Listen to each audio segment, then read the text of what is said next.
ತುಮಕೂರು ನಗರದ ವೀರಶೈವ ಬ್ಯಾಂಕ್ ಮುಂಭಾಗದಲ್ಲಿ ಶ್ರೀ ಶ್ರೀ ಶಿವಕುಮಾರ ಮಹಾಸ್ವಾಮಿಗಳ 119ನೇ ಜಯಂತಿಯನ್ನ ದಾಸೋಹ ಕಾರ್ಯಕ್ರಮದ ಮೂಲಕ ಅದ್ದೂರಿಯಾಗಿ ಆಚರಿಸಲಾಯಿತು.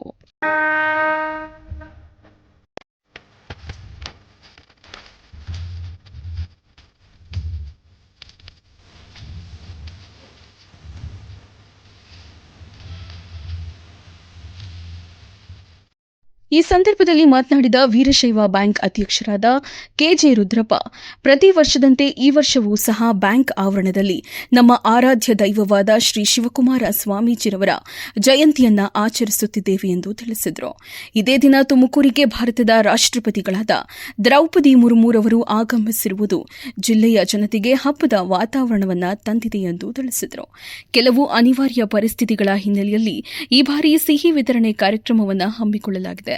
ಪ್ರತಿ ವರ್ಷವೂ ಜಯಂತಿಯನ್ನ ಹಬ್ಬದ ರೀತಿಯಲ್ಲಿ ಆಚರಿಸಲಾಗುತ್ತದೆ ಎಂದು ತಿಳಿಸಿದರು. ಶರಣಾರ್ಥಿಗಳು, ಈ ದಿನ ಏಪ್ರಿಲ್ 1 ನಮ್ಮ ಎಲ್ಲರ ನೆಚ್ಚಿನ ಗುರುಗಳಾದ ಶ್ರೀ ಶ್ರೀ ಶಿವಕುಮಾರ ಮಹಾಸ್ವಾಮಿಗಳ 119ನೇ ಜಯಂತ್ಯೋತ್ಸವ ಆಚರಣೆ ಮಾಡ್ತಾ ಇದ್ದೀವಿ.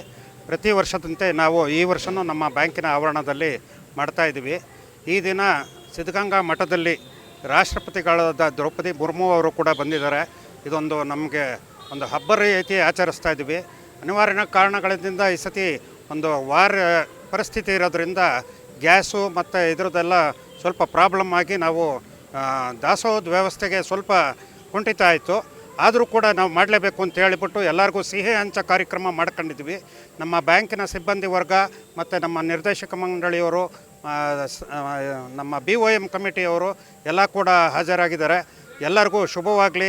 ಇದೇ ರೀತಿ ನಾವು ಈ ಪ್ರತಿ ವರ್ಷ ಒಂದು ಹಬ್ಬ ರೀತಿಯಲ್ಲಿ ಆಚರಿಸ್ಕೊಂಡು ಹೋಗೋಣ ಅಂತ ಎಲ್ಲರಿಗೂ ಕೇಳ್ಕೊತಾ ಇದ್ದೀನಿ. ಎಲ್ಲರಿಗೂ ಶುಭವಾಗಲಿ. ನಂತರ ಮಾತನಾಡಿದ ಬ್ಯಾಂಕ್ ಉಪಾಧ್ಯಕ್ಷರಾದ ಕೆ ಮಲ್ಲಿಕಾರ್ಜುನಯ್ಯ, ರಾಜ್ಯದಾದ್ಯಂತ ಈ ದಿನವನ್ನು ದಾಸೋಹ ದಿನವಾಗಿ ಆಚರಿಸಲಾಗುತ್ತಿದ್ದು, ಪ್ರತಿ ಹಳ್ಳಿಯಲ್ಲಿಯೂ ಶ್ರೀಮಠದ ಭಕ್ತರು ದಾಸೋಹ ನಡೆಸುವ ಮೂಲಕ ಶಿವಕುಮಾರ ಸ್ವಾಮೀಜಿರವರ 119ನೇ ಜಯಂತಿಯನ್ನ ಹಬ್ಬದ ರೀತಿಯಲ್ಲಿ ಆಚರಿಸುತ್ತಿದ್ದಾರೆ ಎಂದು ತಿಳಿಸಿದರು. ಸ್ವಾಮೀಜಿಯವರದ 119ನೇ ಹಬ್ಬವನ್ನು ಆಚರಿಸ್ತಾ ಇದ್ದೀವಿ. ಕರ್ನಾಟಕ ರಾಜ್ಯಾದ್ಯಂತ ಇವತ್ತು ಹಳ್ಳಿಯಲ್ಲೂ ಕೂಡ ಈ ಒಂದು ಸಮಾರಂಭವನ್ನು ಅದ್ಭುತವಾಗಿ ಮಾಡ್ತಾ ಇದ್ದಾರೆ. ನಿಜವಾಗ್ಲೂ ಕೂಡ ಇದೇ ರೀತಿ ಅವರಿಗೆ ಒಂದು ಭಗವಂತನ ಒಂದು ಇದು ಕೊಡಲಿ ಅಂತೇಳಿ ನಾನು ಅದು ಹಾರೈಸ್ತೀನಿ. ಕಾರ್ಯಕ್ರಮದಲ್ಲಿ ಬ್ಯಾಂಕ್ ಅಧ್ಯಕ್ಷರಾದ ಕೆಜೆ ರುದ್ರಪ್ಪ, ಉಪಾಧ್ಯಕ್ಷರಾದ ಕೆ ಮಲ್ಲಿಕಾರ್ಜುನಯ್ಯ, ನಿರ್ದೇಶಕರು, ಪದಾಧಿಕಾರಿಗಳು, ಬ್ಯಾಂಕಿನ ಸಿಬ್ಬಂದಿ ವರ್ಗದವರು ಹಾಗೂ ಗ್ರಾಹಕರು ಉಪಸ್ಥಿತರಿದ್ದರು.